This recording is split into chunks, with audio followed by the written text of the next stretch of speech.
Welcome back for another vlog. For this video, mag-install po tayo ng PPF sa ating headlight. Ang unit natin is Honda CB650R, no? Ang kit po na ito, nabili ko lang sa halagang 741 pesos. Complete kit na po yon. Yung PPF niya is self-healing, tapos laser cut pa, no?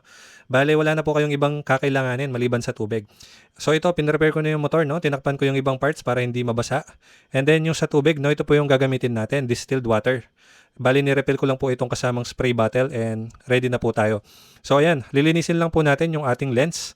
Bale, complete cleaning kit naman po yung kasama doon sa binili natin. Ako sisiguraduhin kong malinis na malinis yung lens bago natin i-install kasi ang aim natin dito is ma-perfect yung installation, no? Bali, iilawan ko siya para makita ko yung ibang angle ng maayos para kahit alikabok wala talaga. Bali, ayan, no? I-sprayin lang po ng tubig yung mismong film saka yung mismong lens. Tapos hahagurin lang po palabas yung tubig hanggang sa ma-clear out po yung mga tubig sa loob. Bali, ganyan po yung final output, no? And by the way, as of checking, wala na po yung listing nitong product na ito. Ang gagawin ko po is i-message ko po yung seller, itatanong ko kung meron pa siyang ganito para ma-share ko po yung link sa inyo. Kasi sobrang sulit nito, no? Kung nakikita nyo, parang wala mang protection film yung ating headlight. Yung mga sikat kasi na headlight protector, no? Yung parang mga hard plastic sila.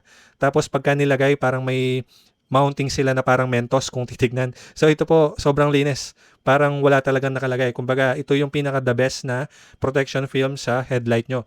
And since self-healing po ito, no? Kapag ka po merong stone chip na nangyari dito, pagka nainitan, mag-heal po yun. So parang wala na ulit nangyari. So yun po yung kinagandahan nito. So yun lang po for this video. Sana may natutunan kayo para po ito sa mga naka CB650R na 2024 model onwards. So yun lang po. Maraming salamat and I'll see you next time.